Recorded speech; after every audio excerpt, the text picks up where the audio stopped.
ignorance is a good word to use down here. This is talking about me. I'd be a little afraid of that. I thank Daniel for asking me to be here. And I got it through the grapevine that he tried 37 other people and they all refused because of storm. So I was the last guy on his list, so you're stuck. And but I go into detox with Daniel, and we have some pretty good times there. But he told a story about himself in the detox. When he was out drinking, he had met a lady at a bar. They got off to a great conversation, and things are going really well. So, as the bar closes, they go back to her place, and he's looking around there talking. Everything's going really nice, and they end up getting in the bedroom, and there in the bedroom is all these teddy bears on the wall. Never seen anything like that. There's all these giant teddy bears on the top, and then pretty good sized ones, large ones. Then there's this medium sized, and this place is loaded with them, little ones on the bottom, right? And so they have a night together, and Daniel wakes up in the morning. He's pretty excited about things, and he looks over and he said, I hope that you were as happy as I was last night. And she looked at him and said, yes, but you can have anyone you want on the bottom shelf. So you don't get that in regular meetings, you get that in detox. But I heard about Steve. He got arrested, when he was drinking. Didn't even know why he was there. And he wakes up in jail. And the guard comes by and he says, why am I here? Guard says, for drinking. Steve says, oh, good. When do we start? That was a good one. My name is Dave Woods, and I'm an alcoholic, if you haven't figured that out yet.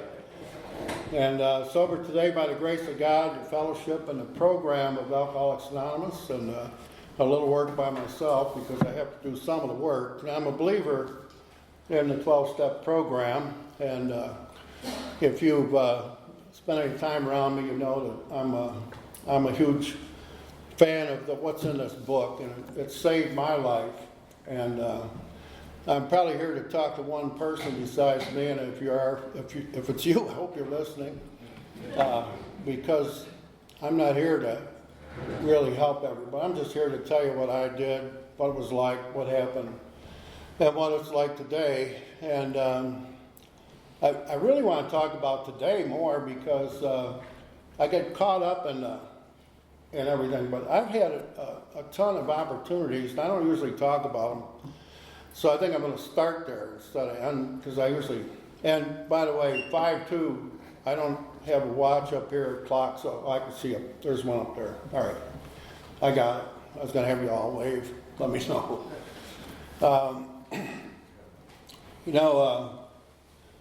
When I first came to AA to stay, I got a sponsor.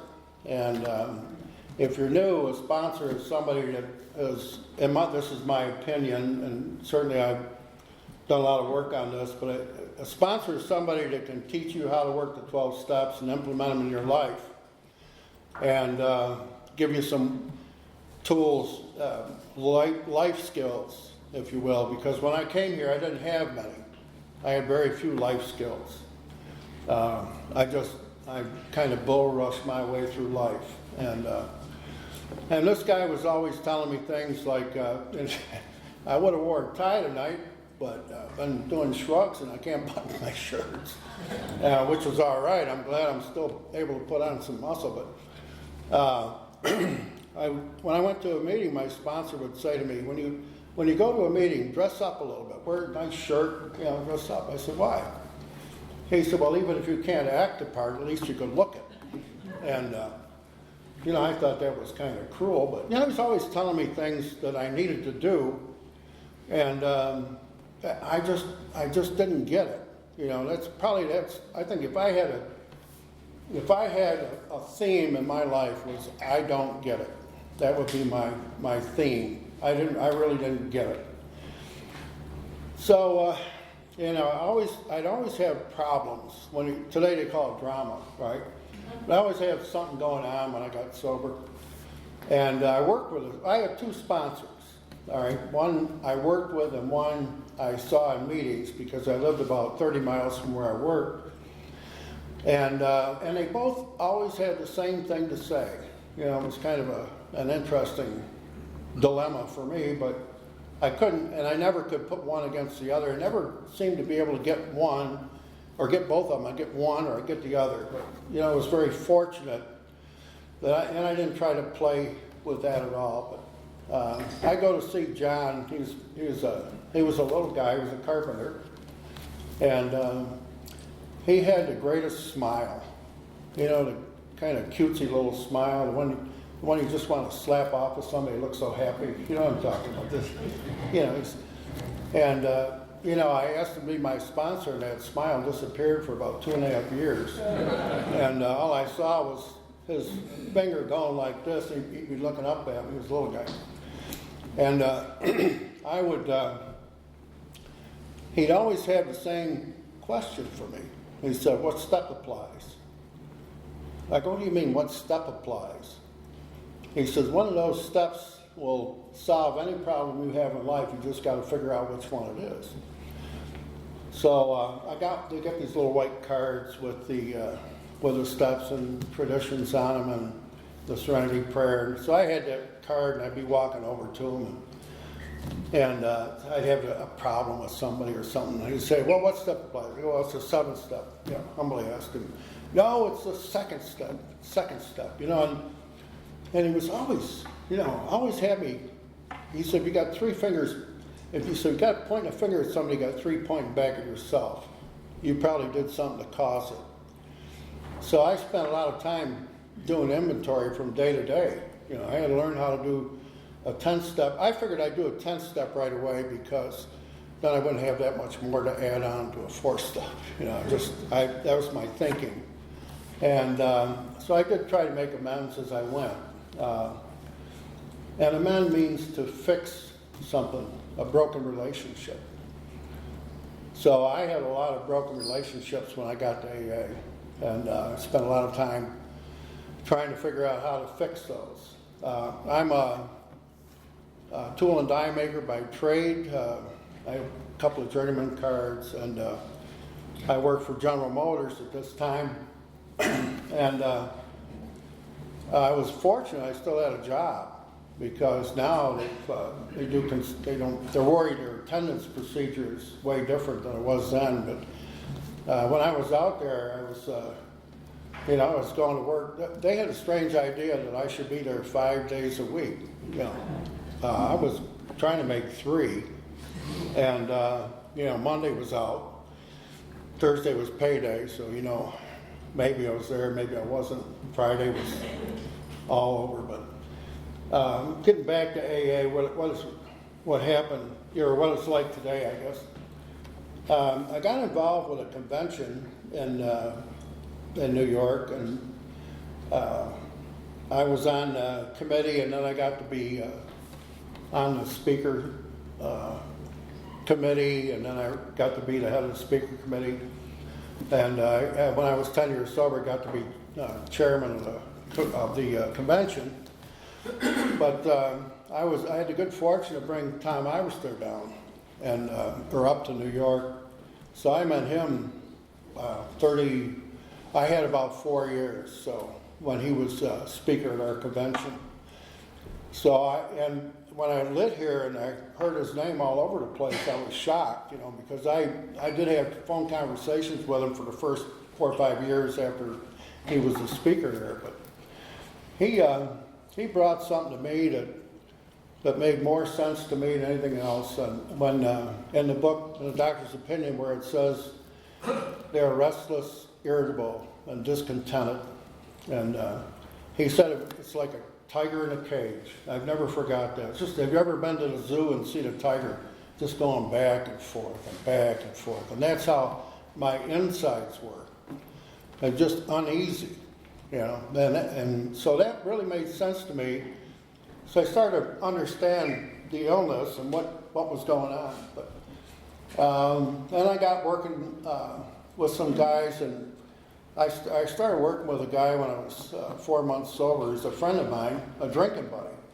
And he called me up, I had 4 months, and he said, "How you doing?" I said, "What do you mean?" Well, he said, "Why are you staying sober?"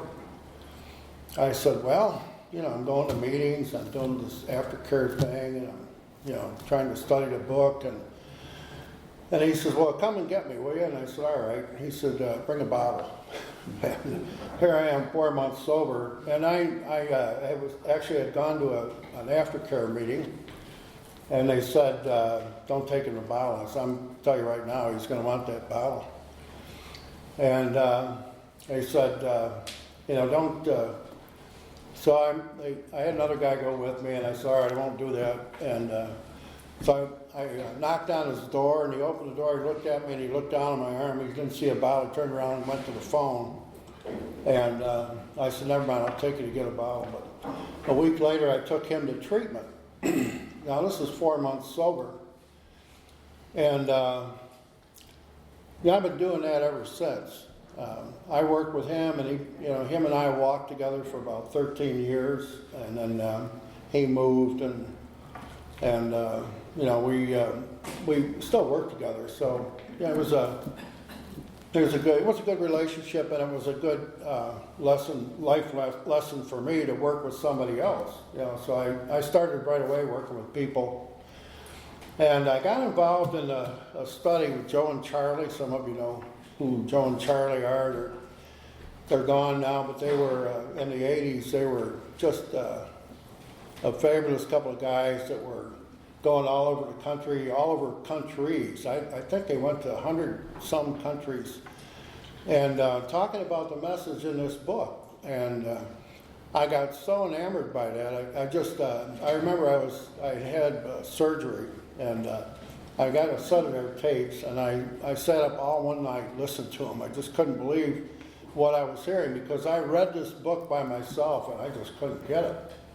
I just couldn't get it. So I ended up going to hear them 3 different times at different places.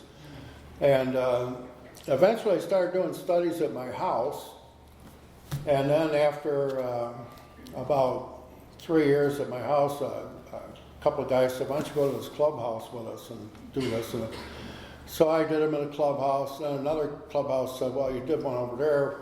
What about us?" So I did a 13-week study of the book, and then it got too big for that. I went to another place, and ended up I did studies for 30 years, and the last 25 were in a college in Rochester, New York, and we would have like anywhere from 300 to 500 people, and it was a big deal. It was a lot of work, but for me, it kept me sober, and I think that was the biggest thing. It kept me sober, and a few people got help, I'm sure, but it was a big part of life for me, because I wanted to be able to talk about what was in this book with other people. Let people know the message. There's hope. Because I didn't have any when I got here, and so that kept me going. And some 5 years ago, my wife wanted me to quit doing it, and so it worked out probably just as well, because about 5 years ago we have a daughter that was down here. Her husband was a sergeant in the Army in 15 years, and he was 33 years old, and he was driving off the base and had a massive stroke at 33 years old, and didn't know who he was, didn't know where he was going. And he had a seizure on the way to the hospital, had another stroke in the hospital, another seizure. And my wife came down immediately to help. And, she called me and said, "Look, they need a lot." Well, we have an autistic grandson and a gifted granddaughter, so they were in special schools. And they were running back and forth with the kids, and they just, couldn't do it. So I came down, and we decided to stay to help them, and so that's how I got here to North Carolina. And honestly, I'm not going back to snow. I'm from Western New York, and if you ever watch any games up there or anything, you'll know that it's pretty snowy. And even today, it's a lot less, but it's still, the weather's a lot better down here.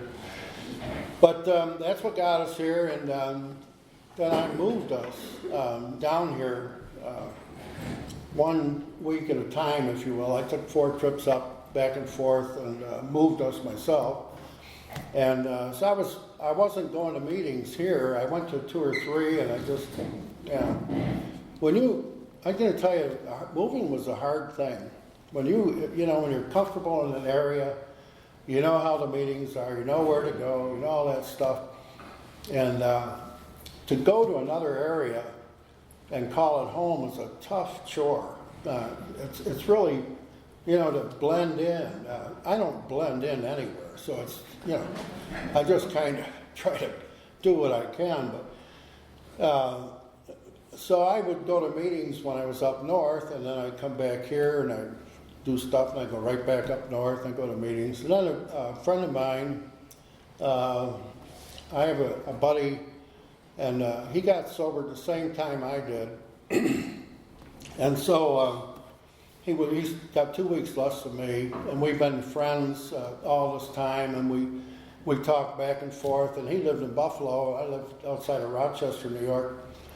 And we would go to meetings. He'd come in to see me. I'd go to see him. And now his sister's living down. She's been here, but he would be coming down here to take his dad down for the winter. And so whenever he's here, I go to meetings with him. And so I finally ended up, one day I was just looking for a meeting. I just thought, I tried this, And so I live in Vass, right? And all I saw in the brochure was a Spanish-speaking meeting, and I'm thinking, this ain't gonna work. I have a hard enough time with English, let alone, Spanish. So I saw a meeting in Pinehurst, and I went there, and there's these 3 gentlemen there in the meeting. One of them sitting over here, Joe was there, and so they were talking about, we opened the meeting like we were a normal meeting, and then all of a sudden they just said, "Where are you from? And what's brought you down here, and what's going on?" And so they told me about a place where we go every Friday now. I go with these guys for pizza. We've been doing it for a few years, and it's a lot of fun. And so they started telling me about going. I said, "Well, there's a good meeting in Vass," and I said, "It's a Spanish-speaking meeting." No, there's another one there. I said, "There is?" So he said, yeah, you go there. So I got involved with that meeting. And then as time went on, I heard about this meeting. And so I made this a home group as well as Vass. So I try to be at both meetings regularly when I'm not. And summers I'm out of town a little bit. But and this meeting is extremely active. And I need that activity. I got to participate in my own recovery, right? I mean, I have to be a part of. I can't be a part from.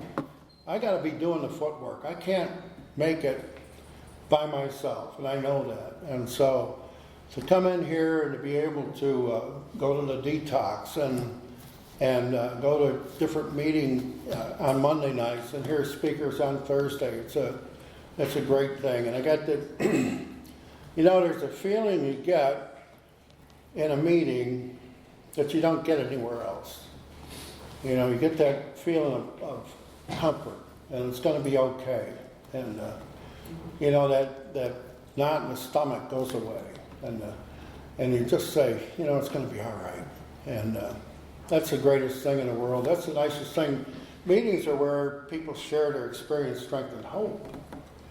And that's, hopefully what I'm doing tonight. I'm kind of all over the place, but I never talk about what AA has done for me, and because I always get caught up talking about what it was like.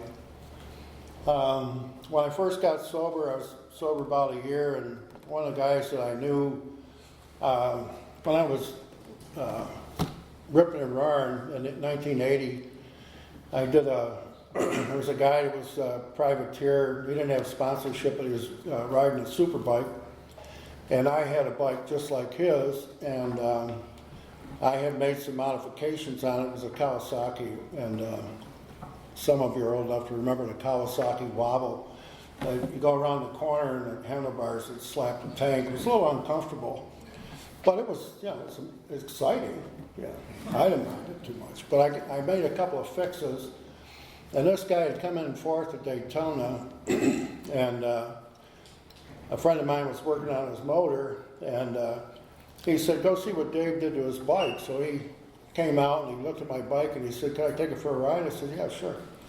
He took it for a ride, and it took about 20 minutes, and he came back and he looked at it, he said, when can you do that to my bike? And so I fixed his bike, and he won the next two races and won the Superbike title for 1980. And so that was one of the things that I did that was pretty cool. And I got in 1990 sometime. I was working with a guy, and he was trying to get ready for a race, and he came over to me and he said, I don't think I'm going to make it. And I said, where are you going? He said, well, I'm going to the biggest boat race in the world. I said, where's that? He said, Valleyfield, Quebec, Canada. It's about 40 miles from Montreal. And so I'm sober, right? And he said, I got 2 weeks. He said, I don't think I can get it together. So I was doing some work in the shop and walked around for a little bit, and I thought, yeah, I could probably help. So I went over and I said, can I help you? If I help you with that, you think you can get ready and go to the race? And he said, yeah. He said, probably could. So I went over every night, and we worked for 5-6 hours until we couldn't see anymore. And ended up going to that boat race in Valleyfield, and we won it. And so I crewed for him for 5 years. We won every race. And then I had the bright idea. I thought I could do that too. So I bought a boat just like his. Now, I got to tell you, I never even owned a rowboat. And I bought a race boat. And I did pretty good. I kept blowing motors up. And I finally ran out of money. But I did all that sober. You know, I would have never got there if I was drunk. I wouldn't have driven that far, first of all. Now, the furthest place I was going to go was an open liquor store, you know. So that was exciting. So, you know, it was another thing that I was fortunate enough to do was I was a year sober, and I got on the, I don't know what they call it now, it's group office reps. And when I got into the meeting, they said, we don't have anybody in your area to sit on the steering committee. Would you be willing to do it? And I said, all right. So I sat on that committee for 15 years, and we made a lot of decisions for things in meetings, and I'm hearing about some things that are going on today that are not good here, not here in Sanford, but, you know, there's some people, well, I won't get into the whole detail, but it was interesting. I learned about the traditions. Because I really had to think about what tradition was what when you're making a decision that's going to affect 1,100 meetings. And so it was a really interesting job to do, and it was, you know, something I thought I could give something back. So it was a good thing.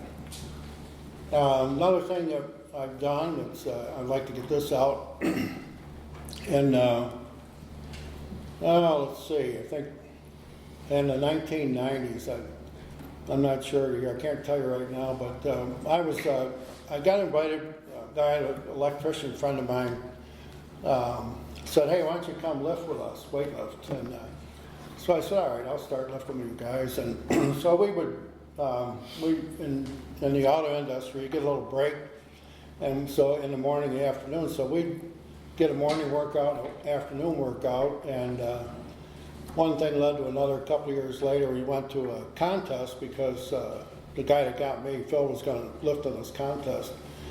And he came over to me and he said, hey, you got to lift today. I said, why? He says, you're working out with more than the record is of your weight class. That's all right. So I set a record in the 90s. It was an NCAA record. And then a couple of years ago, 6 years now, I set a record in New York for the 3 lifts, and that was in the WNPF, which is World Natural Powerlifting Federation, and for the deadlift, the squat, and the bench press. Now, I don't say that to impress anybody. I like to tell you I got a couple of records that aren't criminal, so I kind of like to get that in there now and then. But so that's some of the things. But the reason I'm telling you all these things is, first of all, so you get to know me a little bit, and second of all, it's beyond your imagination what will happen when you get sober and stay sober. It's beyond. I never dreamed I'd be doing this. I never dreamed I'd be buying a race boat. I never had that in mind. Who knows? Who would have thought that a crazy guy like me would end up doing something like that? This is kind of a fun thing. But there's an awful lot of things that you really don't get a chance to talk about like this. And I'm hoping I'm not losing anybody. These are. I wanted to talk about a couple of things that I learned in this book that are kind of interesting. This is we're talking and we agnostics, right? Which is setting the tone for the second step, and it says. We have to ask ourselves why we shouldn't apply our human problems the same readiness to change our point of view as we did in other things, right? We're just talking about the book. And so Bill lists these things, and if you're new, you might be having some of these things. It says we were having trouble with our personal relationships. We couldn't control our emotional natures. We were prey to misery and depression. We couldn't make a living. We had a feeling of uselessness. We were full of fear. We were unhappy. We couldn't seem to be of real help to other people. And, those are the things that I was feeling when I got here. And here was a book that said, I can change those things. I can make a change. I don't have to live the way I've been living. And I think one of the great things he says is, here's another thing. Alcohol, I'm not here because what alcohol did to me. I'm not here for that. I'm here for what alcohol does for me. Because when I take a drink, alcohol changes my perception of the world. It does the same thing to everybody. If you drink enough of it, you get drunk. But alcohol did something very special for me. And, I got enough time, I'll tell a little bit of my story. I wasn't sure how this would go. But I picked up a drink at 15 years old just to fit in with my buddies, right? 2 of my friends, and we were drinking. This is a backwards way of doing this, so I apologize for that. And it was just to fit in with my buddies. And we all got some beer, and one of the guys' mother said, "You guys, if you're going to drink, you drink here so I keep an eye on you so you don't get in any trouble." So we did. And all 4 of us got drunk that night. But alcohol did something special for me. It didn't do that to them. It didn't do anything for them, right? All of a sudden, at 15 years old, the muscles popped out on my chest and my arms. I had hair back then, my hair slicked back, right? All my pimples fell off, and a big red S appeared on my chest, and a cape rolled down my back, and I could leap tall buildings. I don't know what alcohol did for you, but that's what alcohol did for me. And I could do, and the next morning I just couldn't wait to do that again. The book says that we drink for that effect, that special effect. And man, I just want to feel that again because it took away the loneliness and the fear and the anxiety and the feelings of difference. You don't understand. You don't know what it's like. And that's what alcohol did for me. And I did a lot of crazy stuff at 22 years old. I was out of the Marine Corps. And I remember going to an all-night party. And some of you will know what I'm talking about here. At 22 years old, we started going to a bar. It was a Sunday morning. Bars didn't open until 11. And we're standing outside the bar just waiting for the bar because we ran out of booze, right? I went in there and had 2 quick double shots. And something happened to me that happened infrequently, but happened enough to where it really bothered me. I drank myself sober. Some of you know what I'm talking about. That's a scary place to be because alcohol quit working. I didn't know what to do. All the feelings came back. So I went home. What else you got to do, right? So I looked to enhance my drinking a little bit with some whatever they had. At this time, I was bartending and going to school to become a tool and die maker. And I was working in a place that had dances Friday and Saturday night. And they had all the motorcycle clubs would come down there. So it was a pretty wild place. And as the guys would come in from the bike clubs, they'd go, "Dave, say ah." And I go, "Ah," and they'd throw pills at me. And I never knew what I was taking. I just took them, because I knew it was going to change something, right? So some days I'd be bartending at warp speed. Other days I'd be in slow motion. I'd be walking like this down the bar. I just never knew what it was going to be, but it was fun. Everybody had a good time. But that's how I was living. I couldn't wait for the next happening, the next event, right? And then I got involved, and I like, this is the part, here's something else. I tell this story because I have to remember what it was like. It's not to impress anybody or anything else, it's just that that's where I got to.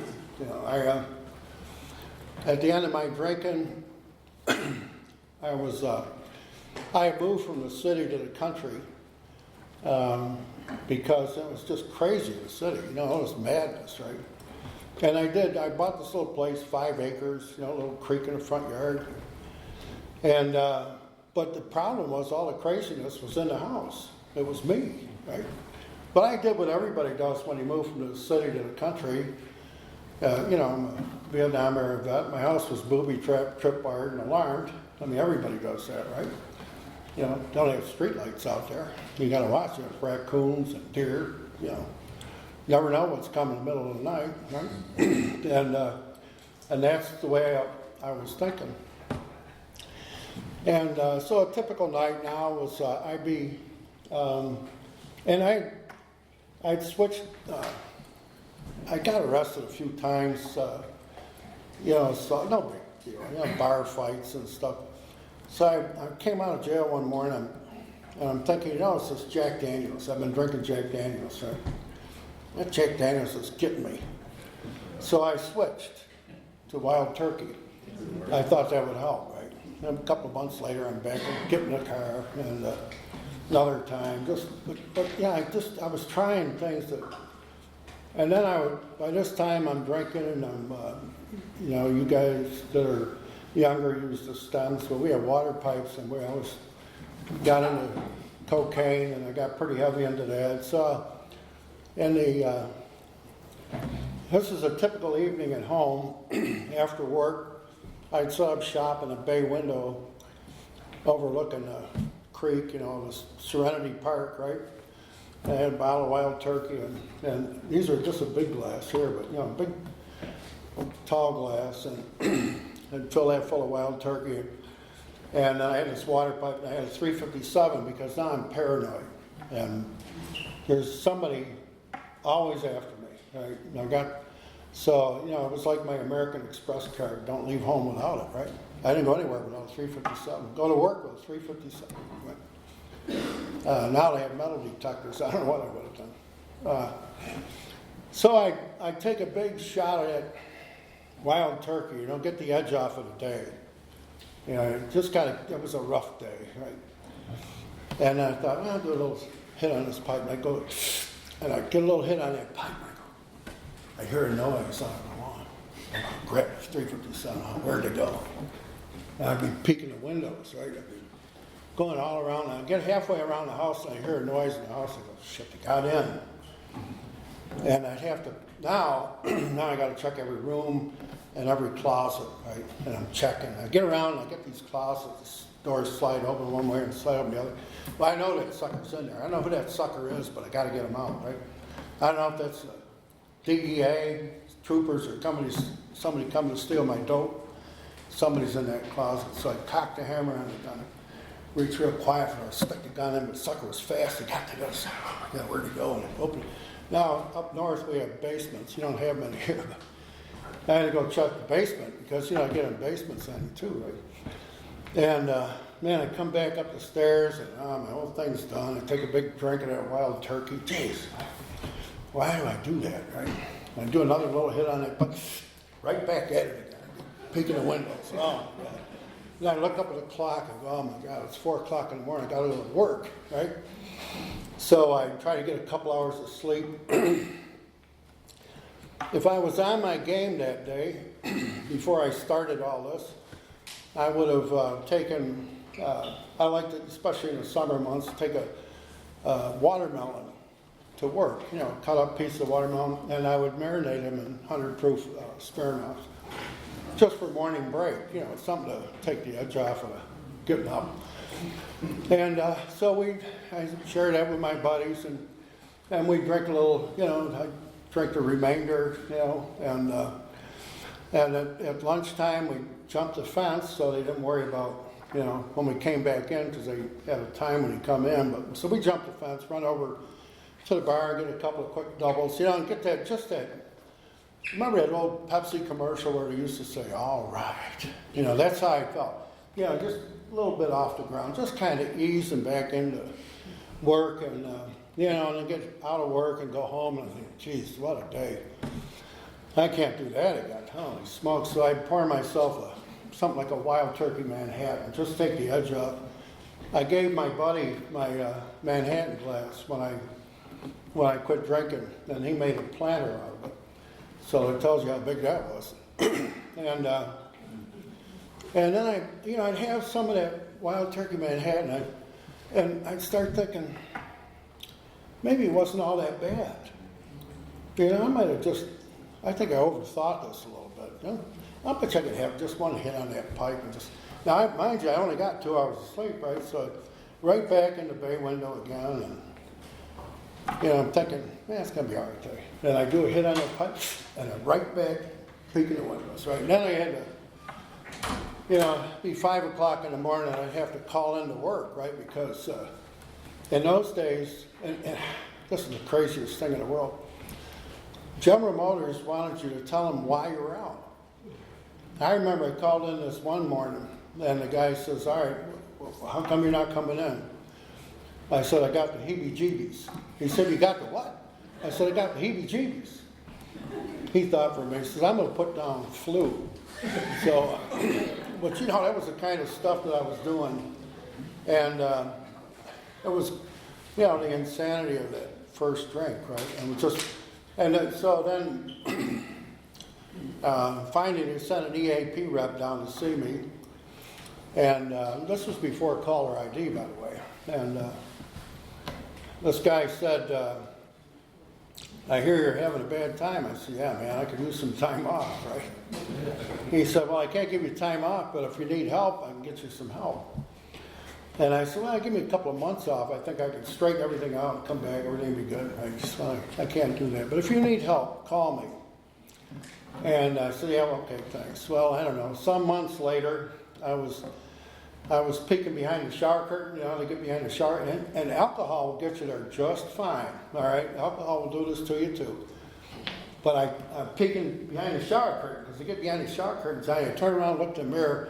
And here was the ghost of the guy standing here tonight. I was probably 30 pounds lighter than I am now. My skin was gray. My eyes were beady red. I almost shot the mirror. I didn't know who it was. Right? I didn't know that was me. And I stood there and I looked at that mirror. And I did know this. I did know that I did that to me. I just couldn't figure out how that could have happened.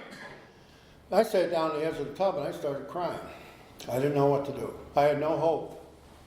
That's what it talks about in our book. I had no hope. And so I thought for, I don't know how long I was there. Finally, I remember that guy said, if you need help, call me. And so I picked up the phone and I called this guy, and he had to go through the switchboard at work. And when he answered the phone, I could only say 3 words, the hardest 3 words, even today, hard for me. I need help. I need help. And he got me into a treatment center. And so I went there probably 4 or 5 days later, and I met good folks, just like all of you. And everybody was laughing and having a good time. You're sober, you start to feel a little better. And but I met this guy. He was a big Navy SEAL, and he was a bad dude. The day I got there was a guy his size that kept picking on him. Finally had enough of him.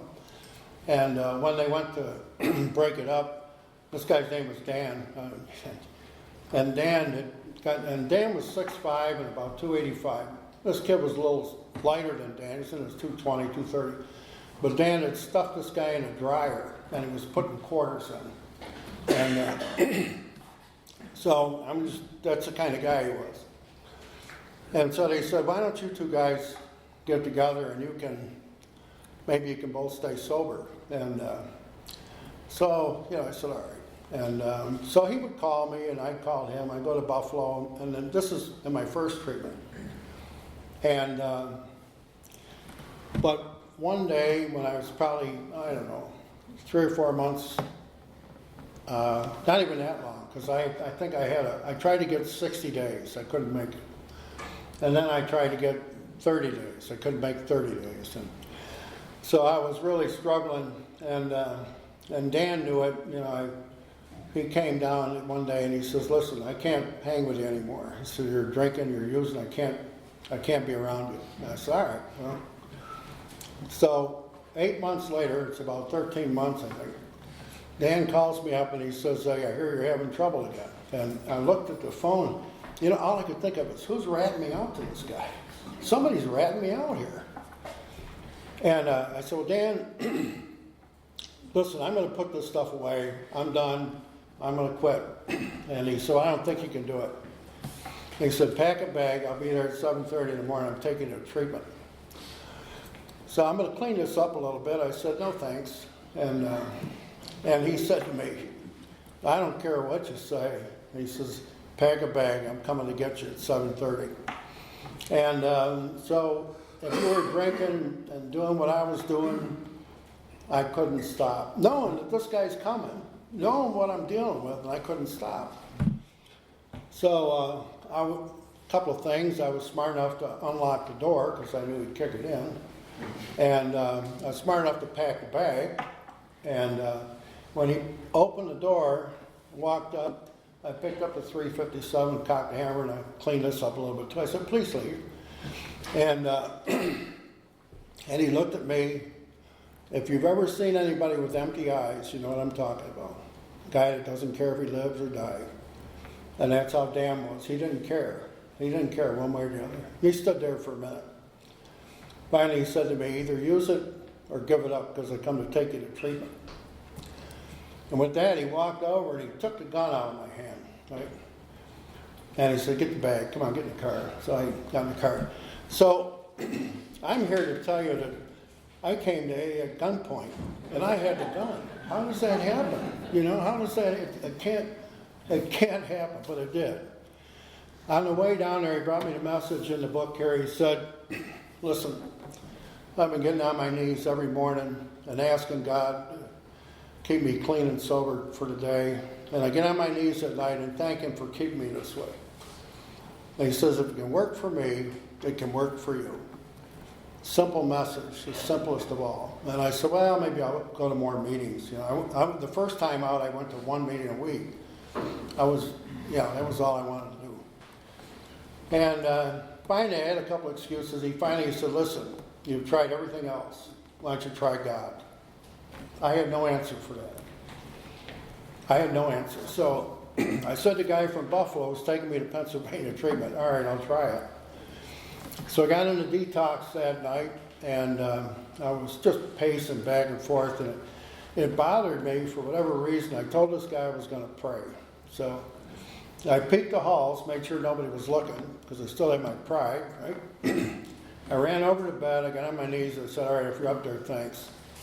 And the next morning, I did basically the same thing. I peeked the halls and ran over, got on my knees, and I said, all right, if you're up there, I need a little help.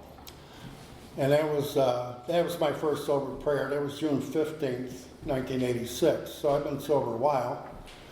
And I owe that to you and to God and to this program, because there's no way a guy like me, in fact, he told me in treatment, guys like you don't make it. You know, guys like you never make it. And that's true. That's true. So there's still stuff that is on the, that I did that we're not ever going to get into from the podium. Probably not in a conversation, but, it's been a heck of a ride, and I wouldn't trade my time in AA for anything. And the people I've met, and I hope I help somebody. I hope somebody today can use something that I said, but don't quit before the miracle. That I can tell you. Because you never know when that miracle is going to happen. You never know. You just don't. And, I've been so blessed to be here. And so blessed to find this group and the Vass group and the people in this meeting. And, you guys are, there's people I've done something with already in the last few years here, and, it warms my heart. So I thank you for listening to me. I've got time to give out coins and everything, and I appreciate it. And God bless.